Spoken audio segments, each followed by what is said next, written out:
আসসালামু আলাইকুম রহমতুল্লাহি ওবরাকাতু। আলহামদুলিল্লাহ ওয়াহদাহ ওয়াসসালাতু ওয়াসসালামু আলা মান লা নাবিয়্যা বা'দাহ। সকল প্রশংসা মন আল্লাহ তাআলার জন্য।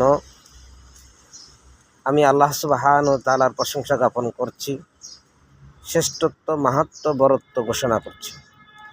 আল্লাহ সুবহানাহু ওয়া তাআলা যাকে হেদায়েত করেন তাকে কেউ বিভ্রান্ত করতে পারে না, আর আল্লাহ সুবহানাহু ওয়া তাআলা যাকে বিভ্রান্ত করেন তাকে কেউ হেদায়েত দিতে পারে না। দুরূদ ও সালাম বর্ষিত হোক সর্বশেষ এবং সর্বশ্রেষ্ঠ রাসূল মুহাম্মদ সাল্লাল্লাহু আলাইহি ওয়াসাল্লামের উপরে। আল্লাহুম্মা সাল্লি আলাইহি আল্লাহুম্মা বারিক আলাইহি আল্লাহুম্মা সাল্লি ওয়া সাল্লিম আলা নাবিয়িনা মুহাম্মদ, যার আদর্শ গ্রহণ করার মাধ্যমেই দুনিয়ার জীবনে কল্যাণ এবং আখিরাতের জীবনে মুক্তি নিহিত রয়েছে।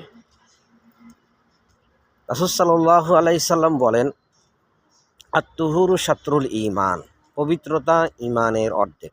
সুবহানাল্লাহ। আর তুহরু শাতরুল ঈমান, পবিত্রতা ঈমানের অর্ধেক। কারো ঈমান যদি 100 থাকে, 100-র মধ্যে অর্ধেকই হলো পবিত্রতা। সুবহানাল্লাহ, পবিত্রতা ঈমানের অর্ধেক। এরপর রাসূল সাল্লাল্লাহু আলাইহি সাল্লাম বলছেন, সুবহানাল্লাহ বলা, কেউ যদি সুবহানাল্লাহ পড়ে, সুবহানাল্লাহ আমি আমার রবের পবিত্রতা ঘোষণা করছি, সুবহানাল্লাহ সুবহানাল্লাহ সুবহানাল্লাহ, এভাবে যদি সুবহানাল্লাহ পড়ে, রাসূল সাল্লাল্লাহু আলাইহি সাল্লাম বলছেন তার মিজানের পাল্লাকে নেকিতে ভরে দেয়। সুবহানাল্লাহ। আর কেউ যদি দুইটা পড়ে, দুইটা জিকির করে, তসবিহ পড়ে, সুবহানাল্লাহ আলহামদুলিল্লাহ, সুবহানাল্লাহ আলহামদুলিল্লাহ, সুবহানাল্লাহ আলহামদুলিল্লাহ, এভাবে যদি সে পড়তে থাকে, বলা হয়েছে যে আসমান এবং পৃথিবীর মাঝখানের জায়গা, যে খালি জায়গা আছে, সে জায়গাকে নেকিতে ভরপুর করে দেয়। সুবহানাল্লাহ। অর্থাৎ আসমান এবং পৃথিবীর মধ্যবর্তী জায়গায় তার নেকিতে ভরপুর হয়ে যায়। সুবহানাল্লাহ। মানে কেউ যদি সুবহানাল্লাহ আলহামদুলিল্লাহ দুইটি একসাথে পড়ে, সুবহানাল্লাহ আলহামদুলিল্লাহ, সুবহানাল্লাহ আলহামদুলিল্লাহ, সে সবসময় জপতে থাকে, তার আসমান এবং জমিনের মধ্যবর্তী জায়গায় তার নেকিতে ভরে যায়। রাসূল সাল্লাল্লাহু আলাইহি ওয়াসাল্লাম আরও বলেছেন এই হাদিসে যে সালাত হলো আলো। সুবহানাল্লাহ। মানে কোনো ব্যক্তি যদি তার সালাত সে ঠিকমতো আদায় করে, তাহলে সে আলোর মধ্যে থাকবে। সে আলো, সালাত তাকে আলো দান করবে। সুবহানাল্লাহ। তারপরে বলা হচ্ছে দান সৎকার। কেউ যদি দান সৎকার করে, এটা হলো ঈমানের প্রমাণ। ঈমানের প্রমাণ হলো কোনো ব্যক্তির যে ঈমান আছে, সে দান সৎকার করে, তাহলে ঈমানের এটা প্রমাণ। এরপর রাসূল সাল্লাল্লাহু আলাইহি ওয়াসাল্লাম বলছেন ধৈর্য। ধৈর্য হলো জ্যোতি। সুবহানাল্লাহ। ধৈর্যটা হলো জ্যোতি।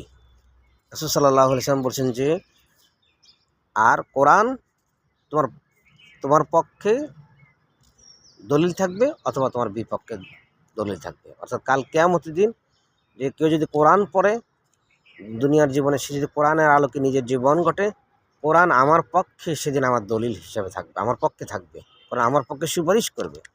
আর যদি কোরআনকে আমি যদি ধারণ না করি, কোরআন অনুযায়ী না গঠন করি, তাহলে কোরআন আমার বিপক্ষে দলিল হবে। রাসূল সাল্লাল্লাহু আলাইহি সাল্লাম আরও বলছেন যে এই প্রত্যেক ব্যক্তি যখন সকালবেলা উঠে, সে তার নিজের আত্মাকে বিক্রি করে দেয়। প্রত্যেক মানুষ সকালে উঠে সে তার আত্মাকে বিক্রয় করে। আমরা জানি আমরা আমাদের আত্মাকে বিক্রি করি কার কাছে? আমাদের রবের কাছে। যদি কেউ তার রবের কাছে তার আত্মাকে বিক্রি করে, অর্থাৎ তার নিজে পুরোপুরি রবের সব কিছু, ইসলামের সমস্ত বিধিবিধানের কাছে সে সমর্পণ করে, সে তাহলে সে নিজেকে ধ্বংস থেকে মুক্ত করলো।